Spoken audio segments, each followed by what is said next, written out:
I want to speak tonight for a while on something that I think is radically out of place in the body of Christ.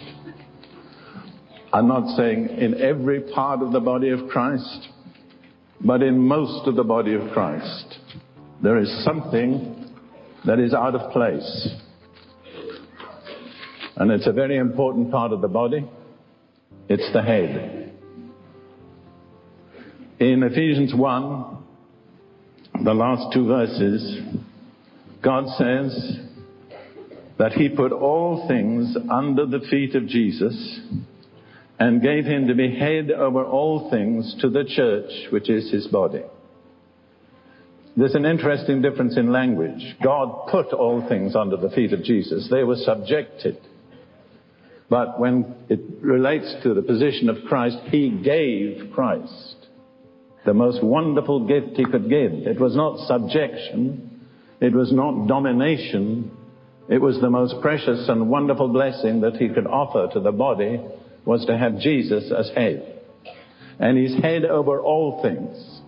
Not over a few things, not over most things, but over all things.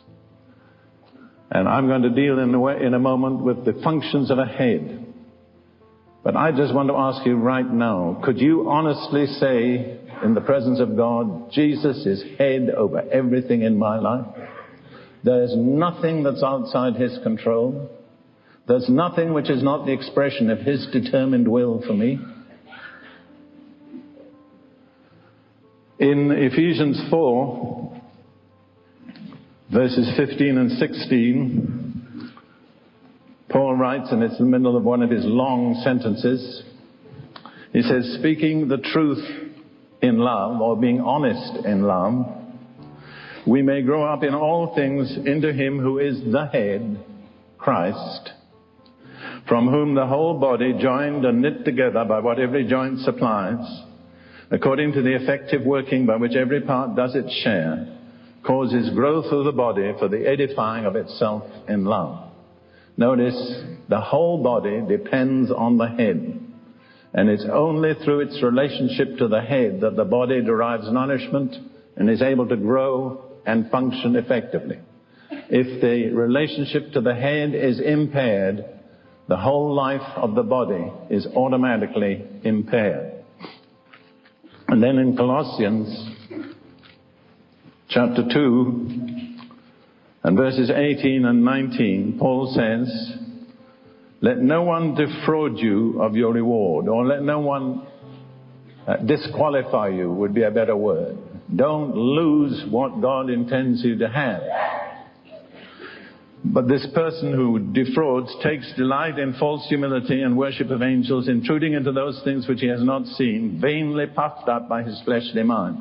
What I would call a super spiritual person, who claims to be super spiritual but is actually very carnal. And Paul says, don't let such a person deceive you and cheat you out of your rightful inheritance. And then he says of such a person, in the next verse, verse 19, not holding fast to the head, from whom all the body, nourished and knit together by joints and ligaments, grows with the increase which is from God. The NIV says, having lost connection with the head. As soon as we lose connection with the head, we are headed for error, some form of deception, some kind of false teaching, something that is out of line with the truth of God. The only condition of safety for the body, collectively, for each believer, individually, is to be rightly related to the head. Every true believer has a divinely prepared direct connection with the head, Jesus Christ. Let no one ever interfere with your personal connection with the head. Pastors are wonderful people, but they cannot take the place of Jesus. The function of a pastor is not to be your head. It's to help you cultivate your relationship with the one who is your head. It's not to tell you the answers to all your problems. It's to show you how to find the answer for yourself from Jesus. Some people are lazy. They just want some human being to solve all their problems. It doesn't work that way. And some leaders are despotic. They want to take control of people. I've been through all that, and thank God I've come out of it. And I have no desire to be in it again. You have to have your own personal relationship with Jesus. You have to be able to hear Him speak to you. You have to be able to be directed by Him. You have to have something inside you that tells you when He's pleased and when He's not pleased. You have to be sensitive to the head.